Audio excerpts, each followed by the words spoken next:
कहानी शुरू करने से पहले अगर आपने हमारे चैनल को अभी तक सब्सक्राइब नहीं किया तो सब्सक्राइब कर लीजिए और बेल आइकन दबा दीजिए। अगर ये वीडियो पसंद आए तो लाइक का बटन दबाना ना भूलें। ये कहानी है हमारे प्यारे जोनाथन की। प्यार करना आता है पर उसे कहना नहीं आता। जब भी लड़की उसके सामने आती है जोनाथन के हलक से आवाज़ ही नहीं निकलती। इसकी एक वजह यह भी है कि जोनाथन अंडर कॉन्फिडेंट है। उसे लगता है कि उसकी पर्सनैलिटी अच्छी नहीं है, काफ़ी इंट्रोवर्ट किस्म का है। आज भी वो अपने दोस्त के साथ कार ड्राइव कर रहा है। अचानक से उसके सामने एक खूबसूरत लड़की आती है। इसका नाम मार्लिन है। मार्लिन को देखते ही उसकी सुट्टी पुट्टी गुम हो जाती है। आज भी ड्राइविंग करता हुआ उसकी नज़रें उससे हट नहीं रही। उसकी कार ऑफ ट्रैक हो जाती है। मार्लिन अच्छी तरह जानती है कि उसके हुस्न के जादू ने जोनाथन का क्या हाल कर रखा है। वैसे भी जब वो मार्केट से गुजरती है तब लोगों की नज़रें उस पर आकर थम जाती हैं। उसे तो इन सब में और भी मज़ा आता है। वो जोनाथन की कार के पास आकर पानी में एंजॉय करती है। जोनाथन मार्लिन को देखता हुआ अपनी निगाहों से ही संभोग कर रहा है। वो क्या करे, जैसे ही मार्लिन उसके सामने आती है उसका यही हाल हो जाता है। अब मार्लिन जैसे लड़की को पाना है तो बॉडी तो बनानी पड़ेगी। जोनाथन आकर वर्कआउट कर रहा है। 4-5 रैप तो मार ही लिए हैं, इतना बहुत है। अब बारी है एडल्ट मैगजीन देखने की। जोनाथन इस मैगजीन को देखता हुआ मज़े लूट रहा है। उसका बस चले तो वो इस मैगजीन को ही खा जाए। इतने में जोनाथन को पड़ोस में किसी मोटरसाइकिल के साउंड की आवाज़ आई है। जोनाथन खिड़की से देखता है, ये तो कोई हंक जैसी पर्सनालिटी वाला जीन है। जोनाथन सोचता है कि काश मेरी पर्सनालिटी भी ऐसी होती। जीन नोटिस करता है कि खिड़की से कोई लड़का उसे देख रहा है। जीन की बाइक एक कपल के कार से टकरा जाती है। एक खूबसूरत लड़की बनी है और साथ में उसका बॉयफ्रेंड कैनी। यहाँ बनी और जीन की नज़रें टकराती हैं, पर थोड़ी देर में कैनी बनी को लिए यहाँ से चला जाता है। बाद में जोनाथन जीन के पास पहुँचा है। जीन इस समय अपनी बाइक के टूटे हुए पार्ट्स की रिपेयरिंग कर रहा है।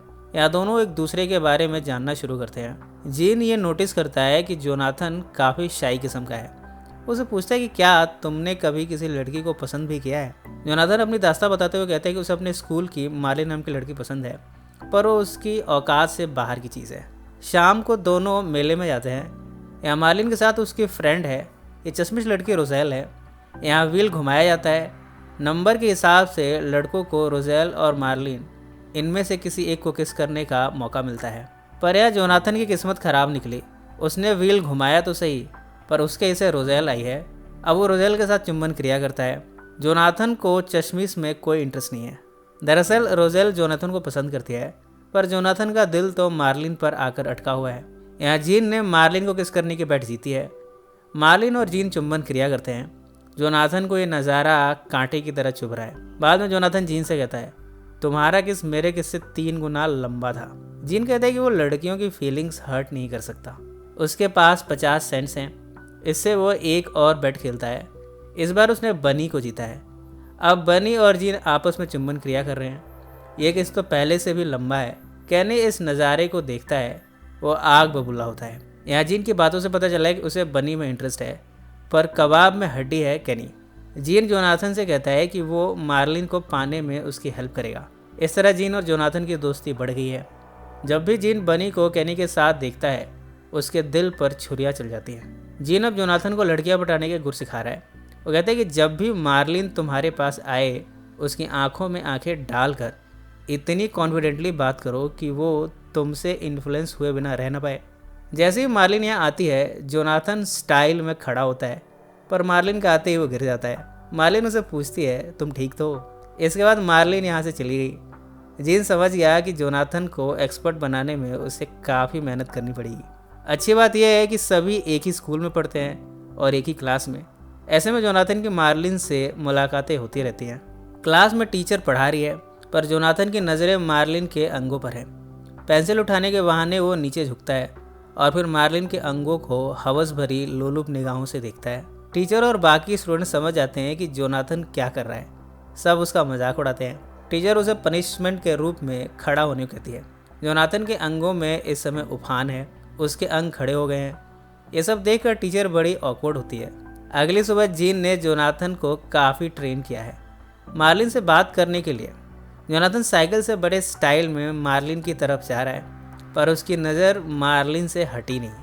साइकिल का हैंडल घूमा नहीं और जोनाथन यहाँ खड़ी कार से टकरा गया। एक बार फिर जोनाथन का मजाक बनकर रह गया, पर जोनाथन की मेहनत रंग लाई है। जब मार्लिन ने देखा कि जोनाथन गिर गया है तब वो उसे संभालने आई है। वो रुमाल से जोनाथन के चेहरे को साफ करती है। जोनाथन अपने आप पर काबू नहीं कर पा रहा।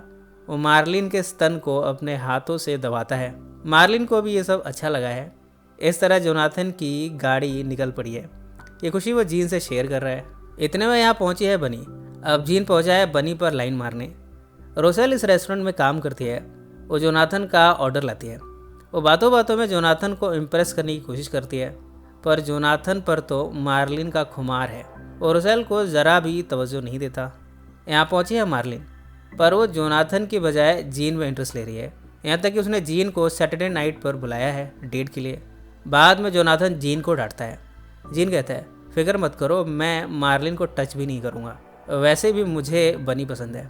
डेट पर बनी जोनाथन के साथ है, जबकि जीन के साथ बैठी है मार्लिन। जब कैनी बनी को जोनाथन के साथ देखता है तब वो उस पर हिंसा करता है। जीन जोनाथन को बचाने आया है। अब कैनी और जीन में कार रेस लगी है। बनी इन सब को रोकना चाहती है, पर कैनी भला क्यों रुके। ये रेस होती है और दोनों ही अपनी कार को नुकसान कर बैठे हैं। इसके बाद दोनों में धुआंधार लड़ाई होती है। कार की हालत देखकर जीन के फादर जीन की खड़िया खड़ी करते हैं। 2-4 तमाचे देने पर उसको घर के अंदर बंद कर देते हैं। बनी को यूं जीन को पिटते हुए देखना अच्छा नहीं लग रहा। खिड़की से जोनाथन बार बार जीन से बातें करने की कोशिश कर रहा है, पर जीन उसे यहाँ से जाने को कहता है। जीन जोनाथन को यहाँ शराब पीने को देता है, पर ऐसा लगता है जोनाथन का फर्स्ट टाइम है। उसे इसका टेस्ट पसंद नहीं आया। नशे में दोनों ड्राइव पर निकलते हैं। दोनों की दोस्ती अब गहरी होती जा रही है। पुलिस इनका पीछा करती है। पुलिस ने इन्हें पैदल ही घर जाने की पनिशमेंट दी है, पर जाने से पहले इन दोनों ने एक और कारनामा किया है। ये दोनों कैनी के स्टोर के स्टैचूज़ को ऐसे रखते हैं जैसे स्टैचूज़ ही आपस में संभोग कर रहे हैं। जोनाथन एक स्टैचू को अपने साथ घर लाया है। वो स्टैचू के साथ ही रात भर संभोग का मज़ा लेता है। सुबह कैनी के स्टोर को देखने लोगों की भीड़ इकट्ठा हुई है। नज़ारा ही कुछ ऐसा है। इस तरह यह कैनी का मजाक बन गया है। जोनाथन फ़ोन पर मार्लिन से डेट के लिए पूछता है। मार्लिन ने हाँ कर दी है, पर कल तक का वेट कौन करे। जोनाथन मार्लिन से मिलने आज ही उसके घर के आगे पहुंचा है। मार्लिन भी छिप कर उसे मिलने आती है। दोनों यहाँ चुंबन क्रिया करते हैं। जोनाथन तो और भी ऊंचाइयों पर जाना चाहता है। मार्लिन कहती है कि कल के लिए भी कुछ बचा लो। इसके बाद जोनाथन घर आ गया है। बनी और जीन अब साथ में हैं। दोनों साथ साथ घुड़सवारी करते हैं, चुंबन क्रिया करते हैं। ये सब देखकर मार्लिन ने जीन को छोड़कर जोनाथन का दामन थाम लिया है। रोजेल को अच्छा नहीं लगता कि उसका जोनाथन उसे नहीं बल्कि मार्लिन को पसंद करता है। कुछ दिनों तक ये सिलसिला चलता रहा। आज सुबह कार में मार्लिन और जोनाथन साथ में हैं। दोनों साथ में चुंबन क्रिया करते हैं। इसके बाद जोनाथन मार्लिन के साथ रति क्रिया करना चाहता है। मार्लिन उसे रोकती है। जोनाथन कहता है कि 17 साल हो गए हैं, आज तक इस रेगिस्तान में बारिश की एक बूंद तक नहीं गिरी। आज बारिश हो जाने दो। इसके बाद जोनाथन मार्लिन के वस्त्रों को उतारता है। इतने में कार का दरवाज़ा खुल जाता है। यहाँ काफ़ी कॉमिक सीन क्रिएट हुआ है। बनी और जीन ये सब देख रहे हैं। शाम को जब जोनाथन मार्लिन को घर छोड़ने आया है तब मार्लिन बताती है कि इस वीकेंड पर उसके पेरेंट्स बाहर जा रहे हैं। ये जानकर जोनाथन खुशी खुशी घर आया है। उसे पूरा यकीन है कि 17 सालों से चला आ रहा उसका वर्जिनिटी का व्रत अब टूटने वाला है। वीकेंड पर मार्लिन जोनाथन को घर बुलाती है। जोनाथन तरह तरह के कपड़े ट्राई कर रहा है। अब उसकी चाल में बदलाव जीन भी नोटिस कर सकता है। वो तो उससे भी आगे निकल गया है। चेला आज गुरु को पछाड़ रहा है। मार्लिन के घर पर दोनों मिलते हैं। दोनों यहाँ चुंबन क्रिया करते हैं। इसके बाद दोनों धीरे धीरे निर्वस्त्र होते हैं। फिर इसके बाद दोनों ने जिस्मानी संबंध बनाना शुरू किया है। जोनाथन और मार्लिन इसे काफ़ी इंजॉय कर रहे हैं, पर इनके रंग में भंग डालने का काम किया है मार्लिन के डॉगी ने। इन सब के बाद मार्लिन जोनाथन पर गुस्सा होती है क्योंकि उसने प्रिकॉशन नहीं लिया।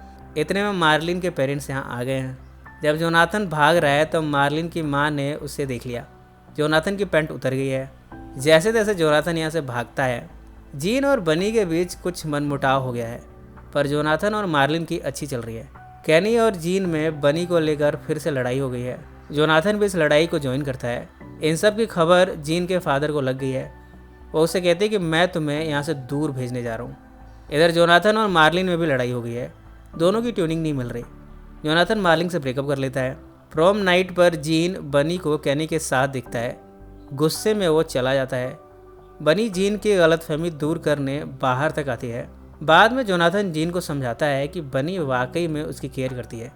एटलीस्ट वो मार्लिन की तरह तो नहीं है। अगली सुबह बनी को लिए जोनाथन चला है जीन के पास पार्क में, जहाँ जीन कल रात से सो रहा है। बनी उसके पास जाती है। दोनों इसके बाद वॉक पर जाते हैं, अपने बीच की गलतफहमियां दूर करते हैं और फिर चुंबन क्रिया करते हैं। जोनाथन अपने दोस्त को खुश देखकर काफ़ी खुश है। उसे इस बात का गम नहीं कि उसकी खुद की रिलेशनशिप टूट गई है। जीन और बनी साथ में यहाँ से भाग रहे हैं। इनके पेरेंट्स को बताने की जिम्मेदारी जोनाथन को मिली है। वो बनी के फादर से जाकर कहता है, आपकी बेटी मेरे फ्रेंड के साथ भाग गई है, आप चिंता न करें, सब ठीक है। जोनाथन अब बड़ा बदल गया है, उसमें ब्रेवनेस आ गई है। तभी तो वो कैनी को सबक सिखाने निकला है। वो उसके कार के कई हिस्सों को नुकसान पहुंचाता है। बेचारे कैनी को मुंह की खानी पड़ी है। जोनाथन की लाइफ में नया प्यार आने को है और वो है रोजेल। रोजेल से मिलकर वो उसे मूवी के लिए पूछता है। रोजेल तो कब से उसका वेट कर रही है। इस तरह इन दोनों का रिश्ता अब चल पड़ा है। जोनाथन ने भी सीख लिया है कि सूरत और सीरत में किसे चुनना चाहिए प्यार करने के लिए। इसी नोट पर यह फिल्म समाप्त हो जाती है। सो फ्रेंड्स, फिर मिलेंगे ज़िंदगी के किसी नए मोड़ पर।